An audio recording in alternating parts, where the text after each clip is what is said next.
तो हमें लगता है जातिवाद खत्म हो गया। अभी जरा हाथरस के चंदपा गांव की ही मैं आपको तस्वीर बता देती हूँ।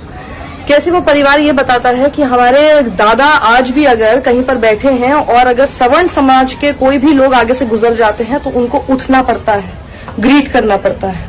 सोचिए, आज भी वो अगर किसी दुकान में जाते हैं और कोई सामान खरीदते हैं तो उनके नोट पर पानी छिड़क कर शुद्धिकरण करके वो नोट लिया जाता है। अगर कोई बिस्किट का पैकेट पे वो हाथ लगा देते हैं तो बिस्किट के पैकेट को खरीदना तो पड़ेगा ही, क्योंकि अब उसको अशुद्ध कर दिया दलितों ने। ये सब चल रहा है वहां पर 21वीं सदी में, और हम कहते हैं जातिवाद खत्म हो गया।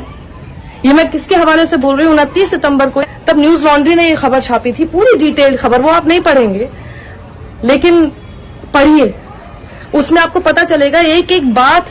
ये कास्ट के नाम पर, जातिवाद के नाम पर किस तरह से अत्याचार उस परिवार के साथ हमेशा से होता है। और क्यों? आप सोचेंगे कि भैया ऐसी जगह पे सिर्फ उनके साथ ही क्यों अत्याचार हो रहा है? हम तो क्योंकि शहरों में रहते हैं ना, हमें तो समझ में नहीं आता कि जातिवाद नाम की कोई चीज होती है।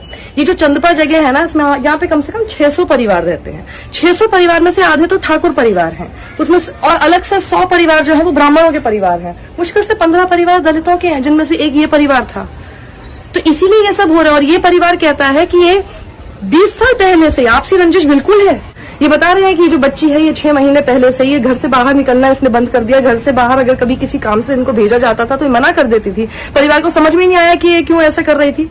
नहीं है, इसको सीबीआई पे भरोसा नहीं है, आराम से। इसको एसआईटी पे भरोसा नहीं है, इसमें कानून पे भरोसा नहीं है।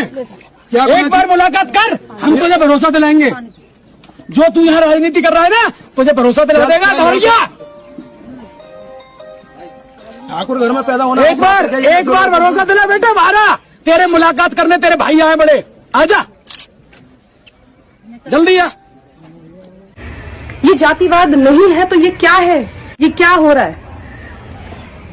आप और हम हमेशा सवाल ये करते रहते हैं ना कि आरक्षण क्यों है? इसीलिए है आरक्षण इसीलिए है क्योंकि हम अभी तक वो सभ्य समाज अपने साथ